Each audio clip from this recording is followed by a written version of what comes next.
Bab 7. 2 minggu lamanya kedua orang tuanya Oliver pulang ke Indonesia karena urusan bisnis sudah selesai dan sedikit membaik. Sekarang sudah genap 1 bulan ia bekerja, William memintanya untuk tidak memanggil nyonya ataupun tuan, melainkan ibu dan bapak, sebab itu lebih enak didengar. Ibu, kapan pulangnya? Tanya Alia lekas mencium punggung tangan William. Wanita itu lantas mengulas senyum seraya menepuk lembut pundak Alia. 1 jam yang lalu, bagaimana sekolahnya? Alia manggut-manggut sambil menegakkan kembali tubuhnya. Baik, Bu. Begitu ya. Syukurlah, bagaimana rasanya tinggal bersama Oliver? Tanyanya lagi dengan alis terangkat sebelah. Alia bingung untuk menjawabnya, jujur ia tidak sanggup. Baik-baik saja. Tetapi, saya lebih senang jika ada ibu dan bapak di rumah ini. Akunya jujur dan sebisanya tidak menyinggung perasaan siapapun. William terkekeh mendengarnya. Saya dengan suami saya akan sering tidak berada di rumah. Kamu harus mulai membiasakan diri, oke? Jadi, kemungkinan besar ibu dan bapak akan pergi lagi. Ia mengangguk. 2 atau 3 hari lagi. Kami pulang karena rindu dengan Oliver dan juga kamu, Alia. Kepada saya. Mengapa Bu? Sekali lagi ia mengulas senyum. Karena, kamu yang sudah mengurus keperluan Oliver dan selalu ada di sisinya. Tetaplah seperti itu ya, selama kami tidak ada di rumah. Hiro ikut nimbrung setelah menuruni anak tangga. Tak ayal membuat Alia langsung menyalami punggung tangan pria paruh baya itu. Di mana Oliver? Tanyanya dengan mata menelisik ke seluruh penjuru ruangan. Masih di luar, Pak. Jawab Alia mewakili. Baru saja dibicarakan tiba-tiba Oliver muncul dari ambang pintu. Melihat Alia tengah berdiri tak seorang diri, membuatnya melebarkan matanya. Mama, Papa. Serunya berlari dan menghamburkan pelukan kepada William. Alia paham kondisi pun menyingkir menjauh memberi ruang untuk Oliver dan juga kedua orang tuanya. Oliver rindu kalian, lirihnya mengurai pelukan. Kami juga, maka dari itu kami pulang, nak, balas William diangguki oleh Hiro. Kapan kalian pulangnya tadi? Tanya Oliver menatap mereka bergantian. Sekitar 1 jam lalu. Oh iya, segera ganti seragamnya dan kita makan, Bibi sudah banyak memasak, ajaknya dan Oliver mengangguk semangat. Mereka bertiga berbalik badan dengan Oliver berjalan di tengah-tengahnya. Obrolan ringan membuat tawa mengudara.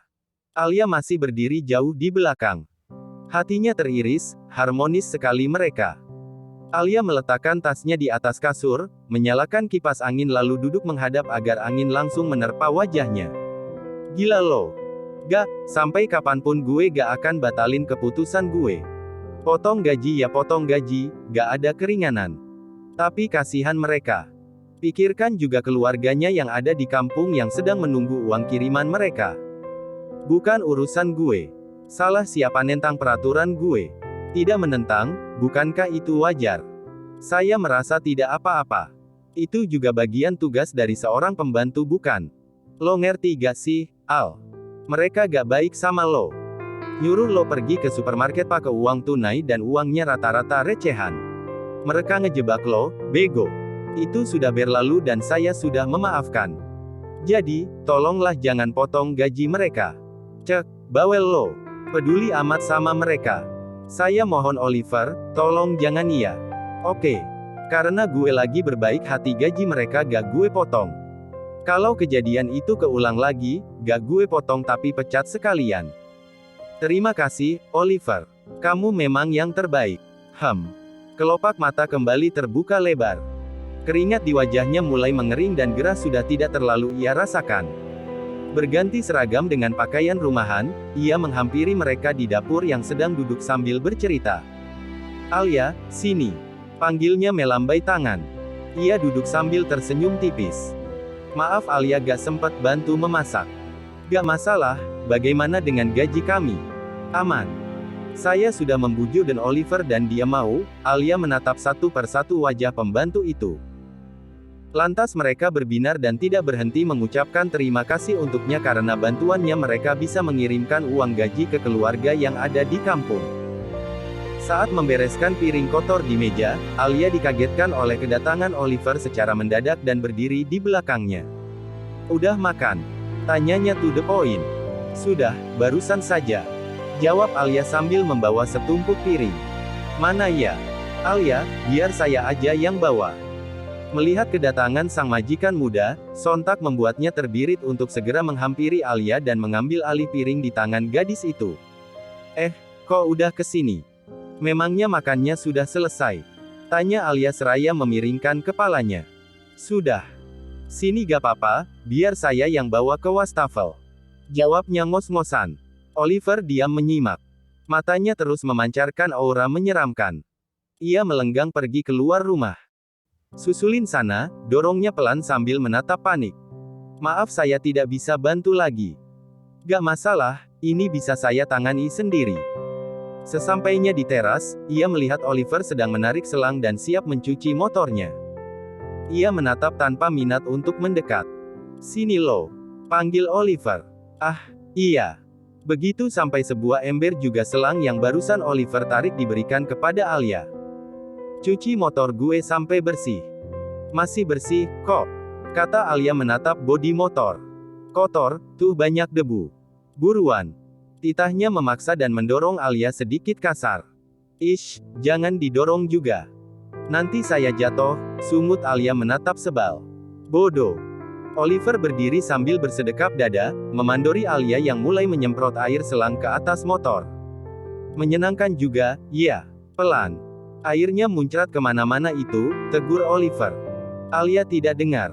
Ia sibuk dengan memutar-mutar selang air.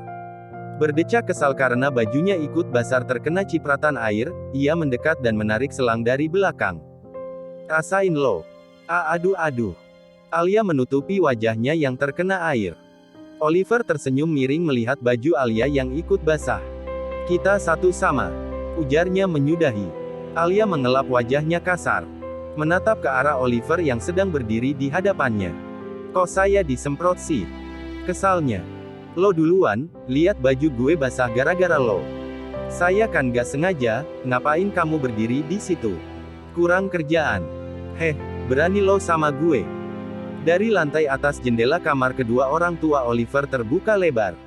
Menampilkan sepasang suami istri melongok dari sana. Ada apa ribut-ribut? Tanya Willia. Ibu, gak apa-apa bu. Jawab Alia sambil meringis. Dia tuh, sengaja banget nyiram aku, aduh Oliver, lantas membuat Alia menoleh sempurna. Fitnah. Tekannya. Enggak deng, dan Oliver fitnah. Saya gak sengaja, beneran. Bukannya mendapat pelototan tajam, justru mereka tertawa melihat pertengkaran antara Oliver dan Alia. Mampus, bentar lagi lo dapat hukuman dari mama papa. Bisik Oliver. Wajah Alia langsung pias. Hatinya ketar-ketir. Aduh, gimana ini, batinnya takut. Oliver, kamu jangan kekanak-kanakan sayang. Alia pasti gak sengaja, udah ya sekarang kamu ganti baju biar gak masuk angin.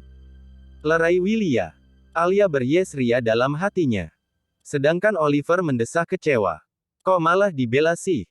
Tapi, kan. Langsung ganti aja, dan itu kenapa Alia yang cuci motor kamu? Anak papa gak boleh suruh-suruh perempuan buat kerjain itu, Alia sekarang kamu ganti baju aja. Biar Mang Udin yang lanjutin cuci motornya, sambung Hiro. Kok, gini? Baik pak, kalau begitu saya panggil Mang Udin dulu. Alia menunduk hormat dan meninggalkan Oliver sendirian. Sayang, panggil Willia kepada Oliver. Iya ma, iya, dengan langkah lunglai Oliver memasuki rumah dan berganti pakaian. Niat mengerjai Alia gatot alias gagal total. Karena sudah sore, Alia memilih sekalian mandi dan berganti pakaian yang lebih hangat. Tugas mencuci motor sudah diambil alih Mang Udin. Kini Alia sibuk bergabung dengan yang lain, sambil berbagi cerita. Mumpung Oliver tengah bermanja-manja dengan kedua orang tuanya. Ia merasa sedikit bebas dan tenang dari tugas-tugas di luar nalar suruhan cowok itu. Cantik, kamu pasti suka. Willia mengelus pucuk rambut Oliver yang kepalanya bertumpu pada pahanya. Anak teman mama. Oliver mendongak menatap wajah ayu sang mama. Iya, besok atau lusa anaknya pindah satu sekolah sama kamu. Jawabnya lembut. Kamu harus jaga dia, imbu Hiro meniup kopi sebelum menyesapnya. Oliver bukan babysitter pa, dengusnya sebal. Kamu cuma memastikan dia aman sudah, tidak lebih. Dia udah gede, ngapain segala dijaga. Manja banget, cibirnya mengundang helaan napas panjang Hiro. Bersikaplah yang baik, sayang, tegur Willia terhadap sang putra. Pokoknya, kalau dia mau pindah, pindah aja. Tapi jangan libatin Oliver buat jaga-jaga segala. Ribet, ngurus Alia aja suka bikin emosi. Alia. Mama lihat dia anak baik-baik. Oliver bangkit berpindah posisi menjadi duduk. Mama gak tahu aja seberapa nyebelin tuh cewek. Adunya dengan wajah kesal. Emang gimana? Tanya Willia menimpali. Lemot, terus polos banget. Kalau disuruh suka apa, gimana, saya gak ngerti. Ceritanya membuat Hiro hampir menyemburkan kopi yang sudah memasuki tenggorokan. Sayang, belai Willia pada rahang tegas Oliver. Dia kan masih baru, wajar masih suka bingung. Kamu tuntun dia dong, jangan dimarahi biar Alia betah kerja di sini. Ingat, dia udah yatim piatu, punya tanggungan menyekolahkan kedua adiknya di kampung. Kasian, kan, kalau dia di sini terus tertekan. Oliver bungkam. Masa? Dia masih punya adik. Kamu kemana aja Oliver, bukannya kamu pernah dengar langsung dari cerita almarhumah Mbok Giah? Hiro geleng-geleng kepala melihat wajah Oliver yang berubah kendur. Lupa, Pa. Kan, udah lama banget. Tahu si Alia anaknya Mbok Giah aja kemarin pas dia datang ke rumah kita. Balas Oliver jujur. Astagfirullah, William mengelus dada sambil beristighfar. Seringai liciknya terbit, ia berdiri dan berjalan keluar dari kamar kedua orang tuanya. Mau kemana? Tanya Willia sedikit mengeraskan suara ketika Oliver menekan kenop pintu. Ke kamar, jawabnya penuh dusta. Tentu saja menghampiri Alia untuk merecokinya. Babu I'm coming.